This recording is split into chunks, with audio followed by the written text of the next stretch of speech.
ఇంకా అన్యాయంగా తిరుమల లడ్డు మీద అపవాదం మోపుతున్నారు. మైక్రో లెవెల్లో కనుక ఫైండ్ అవుట్ చేస్తే డెఫినెట్గా ఆ ఫ్యాట్ అవి కూడా తెలుస్తాయి. ఫిష్ ఆయిల్ ఉండే అవకాశం ఉందని దీంట్లో రాశారు. ఖచ్చితంగా కొవ్వు ఉంది, ఏదో ఒక కొవ్వు ఉంది. అది ఏ కొవ్వు, జంతువుల కొవ్వు అనేది ఖచ్చితంగా బయటకు వస్తుంది. ఎక్కడ కూడా యాన్యువల్ ఫ్యాట్ లేదు అనేది రాలా ఏ రిపోర్ట్ లో.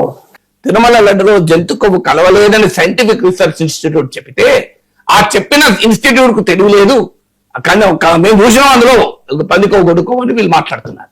అసలు ఎవరికి మీరు ఎవరిపైన దాడి చేస్తున్నారు? మీ టార్గెట్ జగన్, నాకు తెలుసు మీ టార్గెట్ వైఎస్ఆర్ కాంగ్రెస్, కానీ తిరుమల లడ్డు మీద ఎందుకు పడతారండి అన్యాయంగా? ఇది చూసిన తిరుమల లడ్డును పరమ పవిత్రమైన ప్రసాదంగా, కలియుగంలో అత్యున్నతమైనటువంటి జీవిత అవకాశంగా భావిస్తారే కోట్లాది హిందువులు.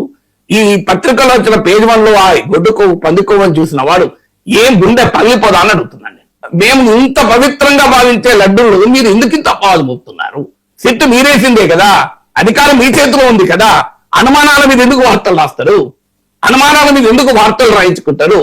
ఎందుకు తిరుమల లడ్డు పైన ఇంత ద్వేషము? అంటే కారణం ఏంటంటే చంద్రబాబు నాయుడు స్టేట్మెంట్ ఇచ్చాడు కనుక, ఆయన స్టేట్మెంట్ కు విరుద్ధంగా సిట్ నివేదిక వచ్చింది కదా, చంద్రబాబు నాయుడును రాజకీయంగా కాపాడేందుకు తిరుమల లడ్డు పైన విషయం కక్కుతున్నారు.